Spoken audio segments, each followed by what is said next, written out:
Hey my friends, how's it going? It's Ultimus. In today's video, I thought we would be going over some of the changes to interface, some of the things that I've added, taken away, where to still address them, how to address some of these issues. For some of you who might be new to the game, some of you who might be coming back to the game and wondering what the heck is going on. And so this is going to be a real quick video going over some of those things for you guys. So let's just go ahead and jump right in.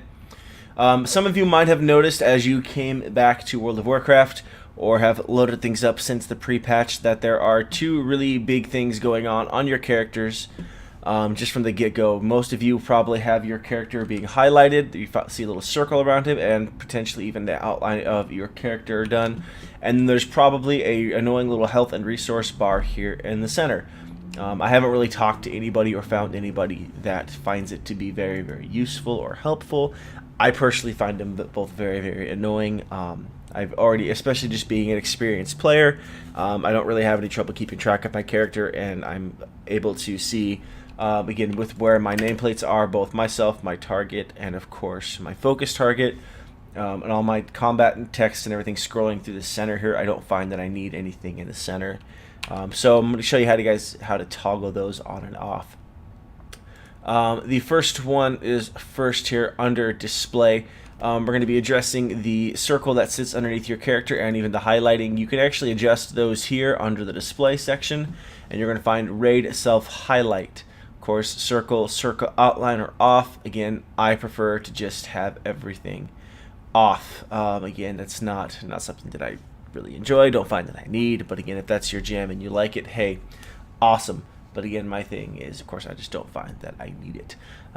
Just again, with, as I said before, where all of my character panels are, all that stuff like that, I just have it set up. I don't really need it, and I've never really had any issues losing track of my characters. Also, for now, the unit bars there in the center. You're going to go under names, unit nameplates, and it's going to be under the personal resource display. Now you can, of course, if you like, you can even toggle it to where it shows the special resources on targets, which is interesting. But again, I just don't find that I use it or need it, so I just have them both turned off. I find it to be quite just useless utterly for me. Now, another thing you might have noticed, and one of the things that Blizzard has done with Legion, and that has been they've actually nerfed the max camera distance, and they've made it to where you are no longer able to run scripts that zoom your camera out even farther than the initial game would let you. Now, I'm not here to talk about whether that's good, bad. That's just not the type of video we're doing here. I'm simply going to walk you through how to adjust and address some of these things. So, of course, you're going to go under camera, and here under max camera distance, you're simply going to drop that from near to far. Because again, my thing is, as long as I can zoom my camera out to at least here, which I can, I'm good with. I don't really need anything farther than that. So keep that in mind as you're doing that. I don't think there's really anything else. So that pretty much does it for a lot of the display stuff that you noticed. Just in case any of you are coming back to WoW and you haven't played in a while, back during Warlords of Draenor, they updated all of the character models and things like that as well. So if this is trying to do this guide to where it's good for older players returning to the game or anybody that has taken a few months off or completely new characters, you can actually toggle the new character models on and off if you hate them or love them. Obviously, this is one of those things that most people are familiar with, and this has been in the game since WoD itself. We're obviously well past that now going into Legion, but it's there in case you didn't know it was there. So one thing you might have noticed going through the interface display section is that there is no longer the option to toggle your helmet or your cloak off. And I'm going to take you over and show you real quick where we can take care of that at. So, with the introduction, words are still hard. With the introduction of the new Transmog system, which of course is awesome by the way, they decided to condense that display feature to be able to hide your helmet or not into the transmog system. So that of course is going to be right here, and again for the cloak, same thing there. You can transmog your cloaks, or again you can hide them. Now personally, I'm not a huge fan of this as it stands. I just find it to be a little bit clunky. I totally understand their thought process, and I know why they did it. It just feels like a little bit of an unnecessary change, something you could just toggle from your options menu if you wanted to. So at this point, it makes the traveling yak that you pick up from Pandaria for like 100 and something thousand gold a little more valuable, because you have access to all of your transmog stuff right there. But so if you're the kind of player that likes to have their back toggled off, you can do that from the transmog vendor, and the same thing for your helm. I have my helm turned off for certain characters and have it on for other characters, and even depending on what set I have going, so there's that as well. But you can take care, of course, all that from the transmog vendor at any transmog vendor. It doesn't have to be just the one in Stormwind or Orgrimmar, obviously. I'm probably going to go pick up the traveling yak. I have enough gold for it. I made enough in between the pre-patch and stuff, so I can justify buying it. I just hate spending money. But yeah, so you'll find all of that there. Hate it or love it, that's the way it is. So now that we've talked about some of the interface changes, toggling off your helm and your cloak, another thing I want to bring to your guys' attention, in case you are unaware, is there is no longer any dual spec in the game. You actually have access to all 3 specs at any time. You're able to spec in and out of them as needed, which is quite nice. So as you can see here, we went full-on prot spec, and now all of a sudden it's like, I feel like playing Fury, and so we're going to spec over here into Fury. And as you'll notice, armor bars are set up as they're supposed to be. I'm actually going to move this over here because that's not where I want it to be. I changed my mind on that keybind. And of course, back over to arms, which has been what I've been playing a lot of lately and having a blast with it. Now, something to keep in mind as well with your talents. Now, what's really cool about this new system is you're able to redo your talents for the cost of nothing when you're in a main city or a rest area. So very, very key wording there, of course. Now, the only downside to that is, of course, you can't do that once you leave the city. It says you need to be in a rested area or a main city.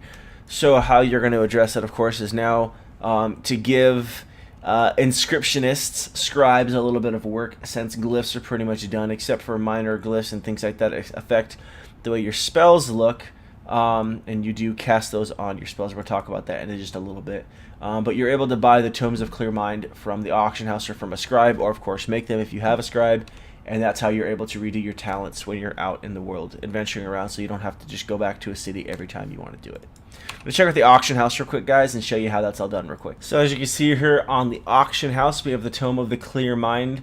Again, it is made by inscriptionists, and it cannot be used above level 100, so once we start going through questing in Legion on the new continent, I'm sure that the scribes will be able to make a better version that allows us to do this, of course, past level 100.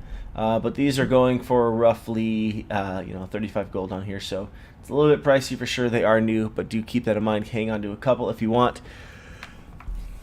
I find that most of the time when going into BGs and things like that, I'm pretty set, and you are able to change your talents around as you need before a BG starts, so do keep that in mind, of course, as well. But I don't think there's going to be a need for us to be keeping hundreds of these on us at the moment. So I feel like the price point seems a little bit fair. And of course, this will obviously vary depending on your server. So another cool thing that came with the pre-patch now, for enchanters at least, and again, I'm covering this because this has a little bit to do with some of the interface changes and, of course, the stylization changes that have come to Legion.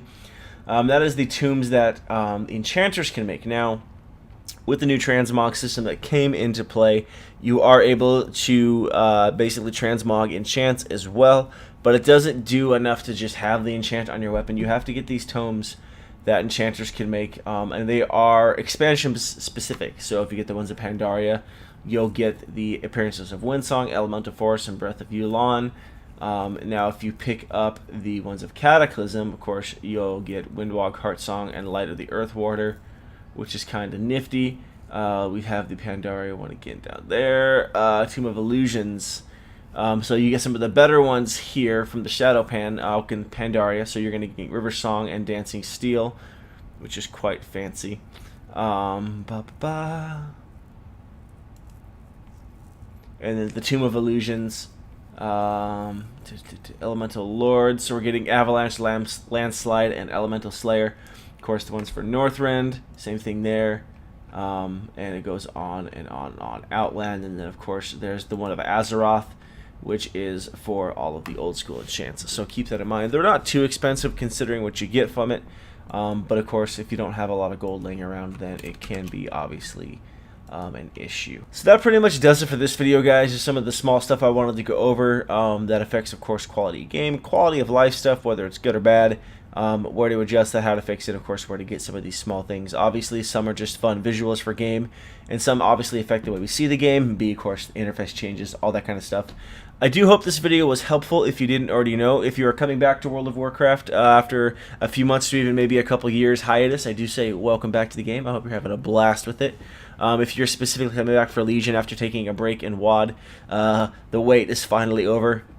But if you're, of course, a new player as well, thank you for checking our game out. And, of course, welcome, welcome, welcome. And if anybody has any questions or needs any help with anything, please don't be afraid or hesitate to leave any kind of questions or concerns in the comment section. I'll be more than happy to help you out as best as I can. But I hope this video, again, was very helpful to you. I hope it was enjoyable. And other than that, that's pretty much all I got to talk about today. So, as always, thank you so much for watching. Don't forget to like, comment, and subscribe if you did enjoy the video or if you found it helpful. It helps me out a lot, and it means a lot to me as well. And I'll catch you next time.